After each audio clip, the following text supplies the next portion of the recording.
Nagira ngo mwene data udukurikiye muri kano kanya tuganire ku ijambo ry'Imana rinyura hano kuri televiziyo Yambi Nawe TV. Muri kano kanya nagira ngo tuganire ijambo ry'Imana rivuga ngo hari impamvu Imana yagusize ukaba ukiriho. Iyo nsanganyamatsiko tujye kuganira.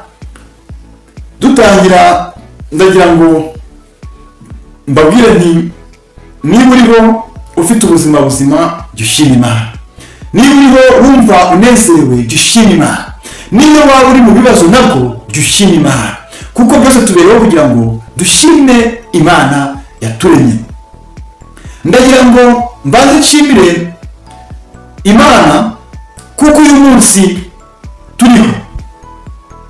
Hari benshi twari kumwe ejo n'ejo bundi mu kwezi kwashize, mu isaha yashize, ariko uyu munsi bakaba batakiriho.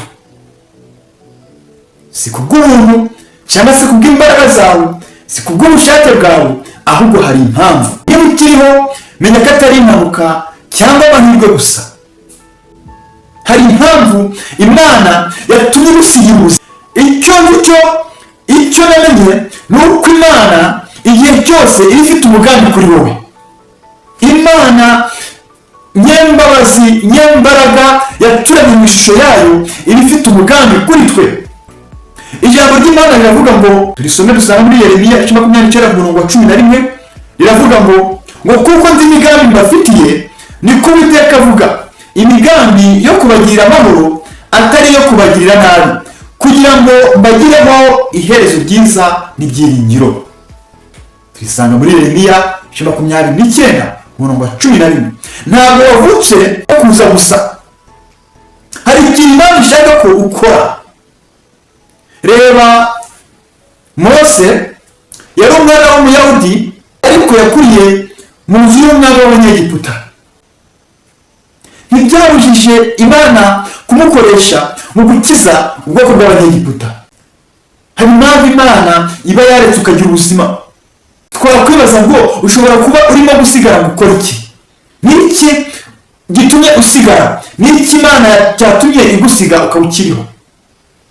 Tekereza gato, ni iki cyatuma Imana igusigira ubuzima? Uramashidikanya neza ko Imana yaguhamagariye gukora ibintu bitandukanye hano ku isi kandi utarasoza. Ni iki Imana iri kudusigira hano ku isi? Hari ukwigisha abandi ijambo ryayo, kugarurira abandi mu nzira nziza, kubera abandi umugisha mu buryo butandukanye. Natanga urugero rwa Yosefu, ubwo yagambaniye kugana barumuna be akagirirwa nabi bikomeye cyane. Uyu Yosefu yarokotse kugira ngo azagire icyo amarira umuryango we, nawe hari icyo Imana yamusigarije. None nakwibaza, mwene data, ushobora kuba urimo gusigara kugira ngo ukore iki mu gihe abandi bamaze gutambuka? Ushobora kuba uriho kugira ngo ukore iki? Tekereza nawe. Ntabwo ari imbaraga zawe, ntabwo ari amahirwe arenze ufite kuba ukiriho. Twakoresha ubuzima bwacu twe tukiriho. Ntugateshe ubuzima bwawe agaciro. Kora igifite umumaro, cyagira umumaro na bagenzi bawe. Menya impano yawe uyikoreshe gukorera Imana n'abantu. Gira urukundo n'ubwenge mu byo ukora. Ndabisubiramo. Menya impano yawe ukoreshe gukorera Imana n'abantu. Gira urukundo n'ubwenge mu byo ukora.